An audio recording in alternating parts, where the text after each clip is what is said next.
Top news এট 10 এর শুরুতেই নজর রাখবো মন্ত্রিসভার শিলমোহরের পর আজই সংসদে এক দেশ এক ভোট বিল পেশ করবে মোদী সরকার।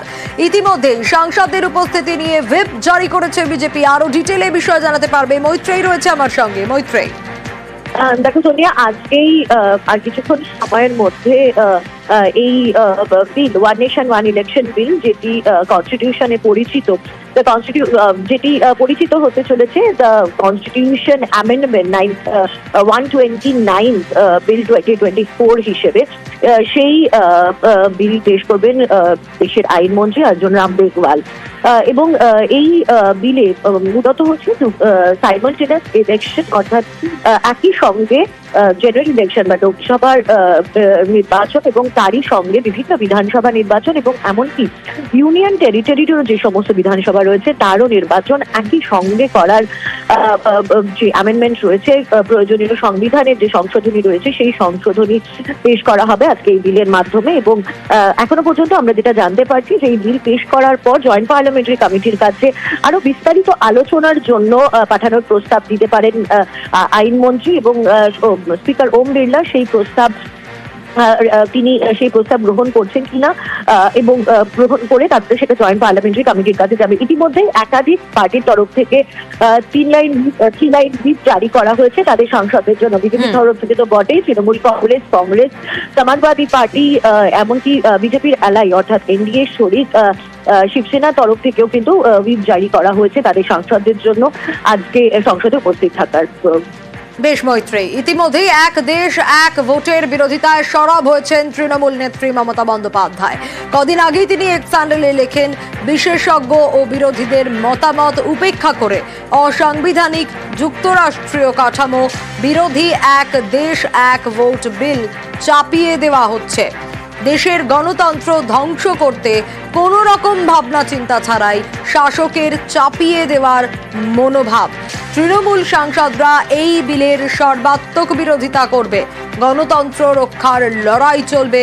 দিল্লির একনায়কতন্ত্রের কাছে বাংলা কখনোই মাথা নত করবে না। 2025-এর শেষে অথবা 26-এর শুরুতে বাংলাদেশে ভোট। বিজয় দিবসে ঘোষণা মোহাম্মদ ইউনূসের।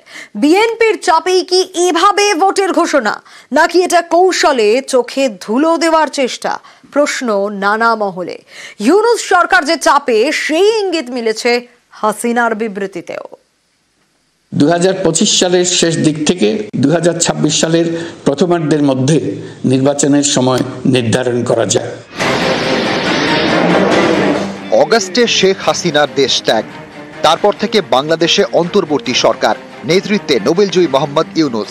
হাসিনা বিরোধী আন্দোলন এবং অন্তর্বর্তী সরকার গড়তে বড় ভূমিকা নেয় বিএনপি। সেই দলের নেতারা বারবার ভোটের দাবি করছেন। আমরা আশা করি খুব দ্রুত জনগণের ইচ্ছা অনুযায়ী নির্বাচনের ব্যবস্থা হবে, অবাধ সুষ্ঠু নিরপেক্ষ নির্বাচন।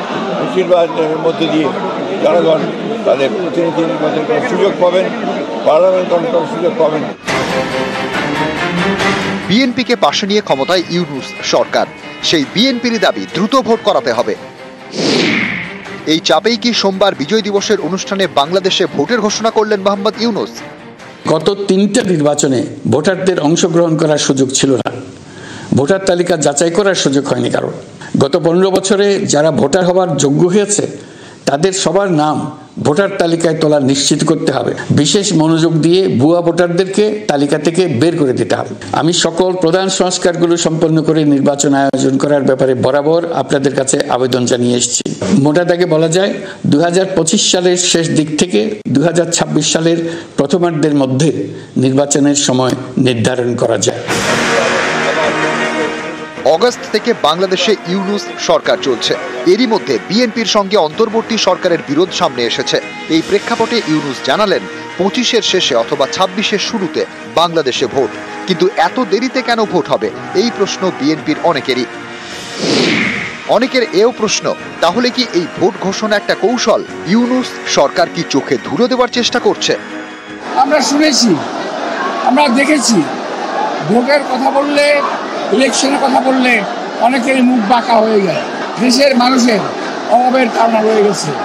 যতক্ষণ পর্যন্ত নির্বাচিত সরকার না আসবে ততদিন পর্যন্ত এই সমস্যার কোনো সমাধান হবে না। ইউনূস সাহেব, অর্থনীতি আর রাজনীতি এক জিনিস না। অর্থনীতিতে 2 আর 2 4 হয়, রাজনীতিতে 2 আর 2 22 হয়। ইউনূস সাহেব, আপনি আপনার উপদেষ্টা একবার বাজারে যেয়ে দেখেন, সাধারণ মানুষের নাবিশ্বাস উঠে গিয়েছে। জিনিসপত্রের যে দাম, যত দিন যাচ্ছে ইউনূস সরকারের বিরুদ্ধে ততই ক্ষোভ বাড়ছে। বাংলাদেশের অনেকেই সুর চড়াচ্ছেন, এখন যে সরকার আছে সেটা তো অন্তর্বর্তী সরকার, ঘুষ এখনো চলে না। আরে ভাই, আমি একে সরলাম কি বিকে বসাবার জন্য? আমি এক চোর বদলে আরেক চোরকে বসাবার জন্য কাজ করেছি। এই সরকারে যারা এসছেন তারা ভালো মানুষ, তারা লুটেরা না, তারা মিথ্যুক নয়, তারা প্রতারক নয়, কিন্তু তারপরেও চালের দাম তো কমে না, জিনিসের দাম তো কমেনি। যে দেশ চালায়নি, দেশ সম্পর্কে জানে না, যে মানুষ সম্পর্কে জানে না, সে দেশের ভালো করবে কিরকম করে? অতএব এই সরকার ভালো মানুষ কিন্তু কাজের মানুষ নয়। অনেকেরই মত হানিমুন পিরিয়ড কেটে গিয়েছে, এবার দিন দিনই চাপ বাড়ছে ইউনূস সরকারের ওপর। এই ইঙ্গিত শেখ হাসিনার কথাতেও মিলেছে। বিবৃতি দিয়ে তিনি দাবি করেছেন, দেশ বিদেশি ষড়যন্ত্রের মাধ্যমে দেশ বিরোধী গোষ্ঠী অবৈধ অসাংবিধানিকভাবে রাষ্ট্র ক্ষমতা দখল করে। ফ্যাসিস্ট ইউনূসের নেতৃত্বে অগণতান্ত্রিক এই গোষ্ঠীর জনগণের প্রতি কোনো দায়বদ্ধতা নেই। ফ্যাসিবাদী সরকার দেশের অর্থনীতিকে ভেঙে দিয়ে গেছে, এটা সবাই বুঝতে পারছিল। সকলের সামনে থেকে হাজার হাজার কোটি টাকা ব্যাংক থেকে পাচার করে নিয়ে গেছে। কেউ বলার ছিল না, কেউ দেখার ছিল না। এই টাকা আপনাদেরই টাকা। তারা প্রকাশ্যে আপনাদের কষ্টার্জিত টাকা লুট করে বিদেশে ভোগবিলাসে ব্যয় করছে। ইউনূস সরকারকে নিশানা করে হাসিনারও সুর সপ্তমে। তিনি লিখেছেন, ইউনূস সরকার ক্ষমতা দখল করে সকল জনকল্যাণমুখী কাজকে বাধাগ্রস্ত করেছে। দ্রব্যমূল্যের ঊর্ধ্বগতির কষাঘাতে জর্জরিত দেশের মানুষ, ক্ষুধার্ত মানুষ ডাস্টবিন থেকে খাবার তুলে খাচ্ছে। নিউজ 18 বাংলা। থামছে না ভারতকে আক্রমণ, বাংলাদেশে ফের হম্বিতম্বি সে দেশের ছাত্রনেতার। প্রধানমন্ত্রী নরেন্দ্র মোদীর নাম করে আক্রমণ ছাত্রনেতা সার্জিস আলমের। মোদীকে জানিয়ে দিতে চাই, এটা কোনো গুজরাট নয়, এটা বাংলাদেশ। এখানে উগ্র সাম্প্রদায়িকতা চলে না। এখানে গুজব দিয়ে মানুষ হত্যা করে ক্ষমতায় যাওয়া যায় না। আমরা পৃথিবীর প্রত্যেকটি দেশকে বলে দিতে চাই, আমাদের সাথে সম্পর্ক হতে হবে সম্মানের, সম্পর্ক হতে হবে সমতার। কেউ যদি শোষণের দৃষ্টিতে আমাদের দিকে তাকায়, আমরা সেই চোখ উপড়ে ফেলবো।